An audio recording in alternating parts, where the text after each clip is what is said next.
Silinen isimler, susturulan diller. Zazaca yer adlarının hikayesi. Bir toplumun gerçek tarihini anlamak istiyorsanız, bazen kalın tarih kitaplarını değil, haritadaki küçük isimleri okumanız gerekir. Köy adlarını, dağ adlarını, nehir adlarını. Bu videoda şuna bakacağız. Bir toplumun dili ve yer adları, o toplumun tarihini nasıl ele veriyor? Ve Türkiye'de 20 yüzyıl boyunca uygulanan yer adlarını Türkçeleştirme politikası, özellikle Zazaca ve diğer İrani dillerin izlerini haritadan nasıl silmeye çalıştı? Mevlana'nın çok sevdiğim bir sözü var. Testide ne varsa dışarıya onu sızdırır. Testide su varsa su sızar. Şarap varsa şarap. Toplumların testisi de dildir, yer adlarıdır. İçinde hangi kültür, hangi dil, hangi tarih birikmişse dışarıya da onu sızdırır. Bugün bu testiden sızanları, yani Zazaca ve İrani izleri harita üzerinde okuyacağız. Yer adları neden bu kadar kritik? Haritada gördüğünüz her isim aslında bir iktidar hikayesi anlatır. Bir yerin adını değiştirmek, o yere kimin sahip olduğunu ilan etmenin en sessiz ama en etkili yollarından biridir. İmparatorluklar, ulus devletler, hepsinin ortak bir refleksi var. Kendi dillerine yabancı gördükleri yer adlarını düzeltmek, millileştirmek, hatta bazen tamamen silmek. Türkiye'de 20. yüzyıl boyunca yaşanan süreç de bunun tipik ve çok sert bir örneği. Kısa kronoloji. 1913'ten 2000'lere yer adlarının Türkçeleştirilmesi. 1. İttihatçı başlangıç 1913-1920. Türkiye'de yer adlarının sistemli biçimde Türkçeleştirilmesinin başlangıcı İttihat ve Terakki dönemine uzanıyor. 1913 ile 1915 arasında özellikle Rumca, Ermenice, Bulgarca yer adlarının millileştirilmesi fikri resmen gündeme geliyor. 5 Ocak 1915'te Enver Paşa vilayetlere bir talimatname gönderiyor.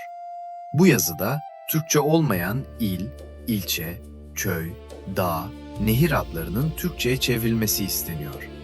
Harita üzerindeki ilk büyük isim silme dalgası böyle başlıyor. 2.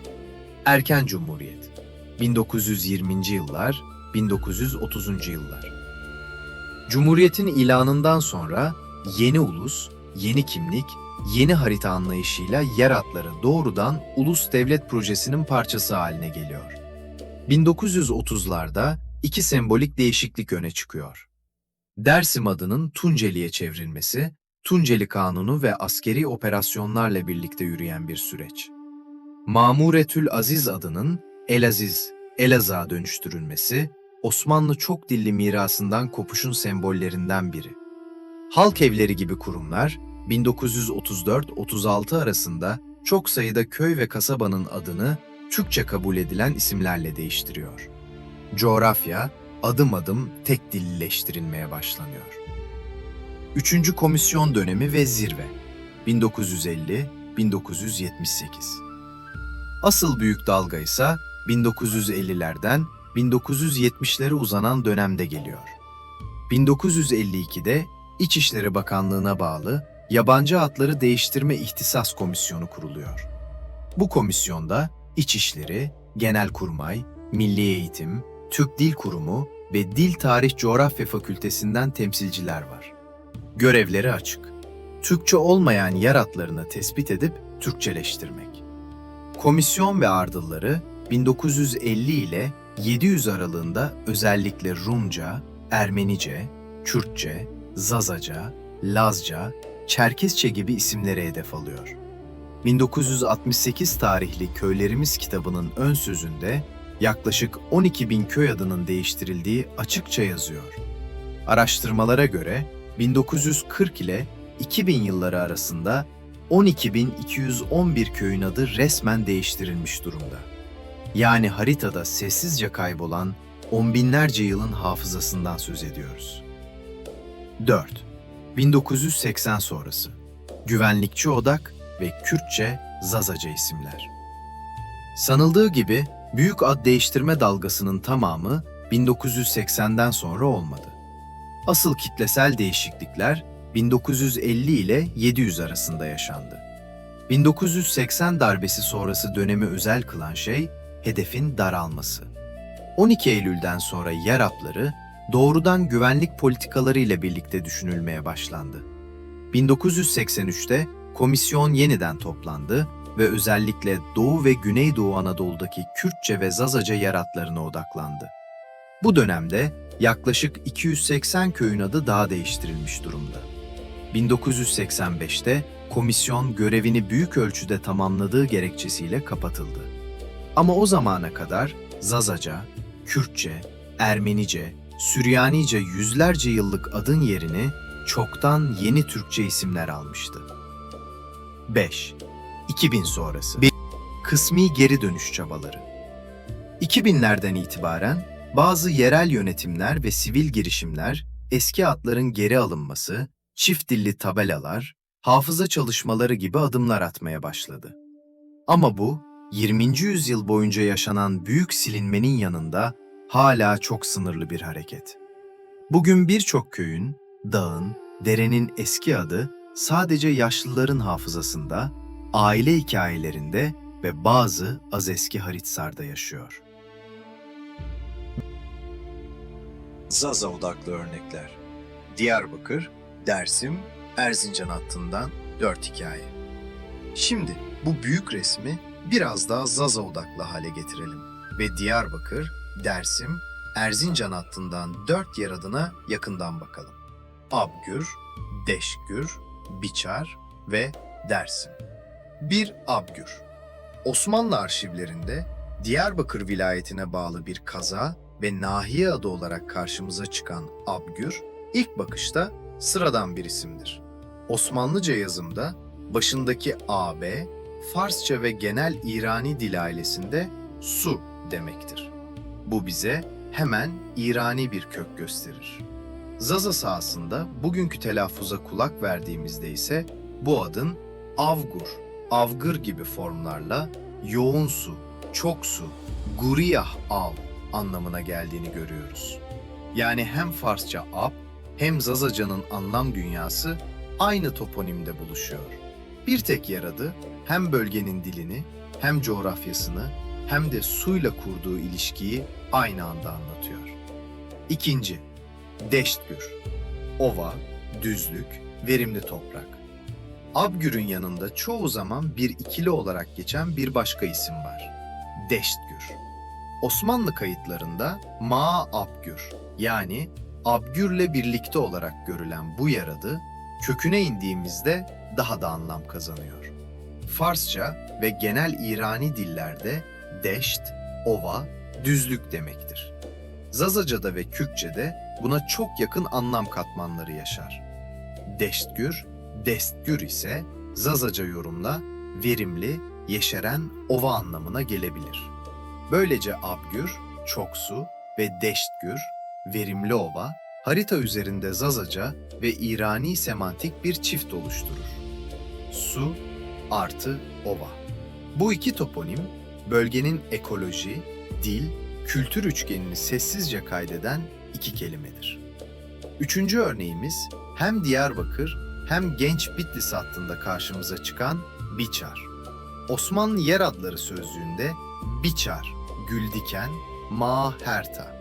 Önce Diyarbakır eyaleti vilayetine bağlı bir kaza ve nahiye, sonra Genç Bitlis vilayeti içinde günümüzde Lice'ye bağlı bir yerleşim olarak geçer. Bu isim İran'daki Biçar bölgesiyle ad açısından birebir örtüşür. Zaza, Kürt sahasında ise otlakta otlatmak, yaylamak anlam evrenine açılır. Yani Biçar, muhtemelen bir yaylak, Mera bölgesinin adıdır. Aynı kelime hem İran'da hem Zaza coğrafyasında otlak, yaylak semantiğini taşır. Bir tek yer adı, Zazaca ile Kapleri arasında sessiz bir köprü kurar. 4. Dersim. İsim, isyan ve bastırılan hafıza. Son örnek, bir yer adının sadece dil değil, siyaset tarafından da nasıl kuşatıldığını gösteren en çarpıcı vakalardan biri. Dersim. Osmanlı kayıtlarında 19. yüzyıl boyunca Dersim, Hozat adıyla bir sancak ve zaman zaman doğrudan vilayet olarak görünür. 1849'dan 20. yüzyıl başına kadar Dersim, idari bir gerçeklik olarak haritanın üzerindedir. Cumhuriyet döneminde özellikle 1935-37 sürecinde çıkarılan Tunceli Kanunu ve askeri harekatlarla birlikte Dersim adı resmi haritadan silinir, yerini Tunceli alır. Burada sadece bir kelimenin değişmediğini görmek gerekiyor. Dersim, Zazaca konuşulan dağlık bir bölgenin kendi iç örgütlenmesi, inancı ve hafızası ile birlikte bastırılmış adıdır. Tunceli ise bu bölgenin devlet tarafından yeniden tanımlanmış, disipline edilmiş halidir. Bu yüzden Dersim, Zazaca ve genel İrani toponimi tartışmalarında sadece dilsel bir örnek değil, aynı zamanda hafızanın ve kimliğin nasıl silinip yeniden yazılmaya çalışıldığının sembolüdür. Seyirciye çağrı. Bir hafıza atlasını birlikte kurmak. Bu videoda haritadaki isimlere bakarak 100 yıllık bir dil ve hafıza politikasının izini sürmeye çalıştık. Ama bu hikayenin tamamını ne arşivler ne de tek bir araştırma anlatabilir. Çünkü hikayenin bir kısmı hala senin ailende, köyünde, mahallende saklı. Eğer bu hafızanın tamamen kaybolmasını istemiyorsak, iş sadece tarihçilere, arşivcilere bırakılamaz. Senin elinde de bu hikayenin parçaları var. Senden ricam şu: büyüklerinden duyduğun eski köy adlarını, dağ, dere, mezra, yayla isimlerini, bu isimlerin hangi dilde olabileceğine dair tahminlerini ve onlara dair bildiğin kısa hikayeleri bir yere not et. Basit bir liste bile olabilir. Bugünkü resmi ad, eski ad, dil tahmini, Zazaca, Kürtçe, Ermenice, Süryanice, Rumca, kısa bir hikaye. Sonra bunu dijital ortama aktar. Bir Google Sheet, küçük bir blog, sosyal medya dizisi veya sadece bilgisayarındaki bir dosya. Önemli olan bu isimlerin bir daha kaybolmayacağı bir yerde yazılı kalması. İstersen böyle listeler hazırlayanların çalışmalarını ileride başka videolarda da paylaşabiliriz. Böylece hep birlikte haritadaki isimlerden oluşan büyük bir hafıza atlası çıkarabiliriz. Testide ne varsa dışarıya onu sızdırır. Bugün biz haritada sızanları okumaya çalıştık.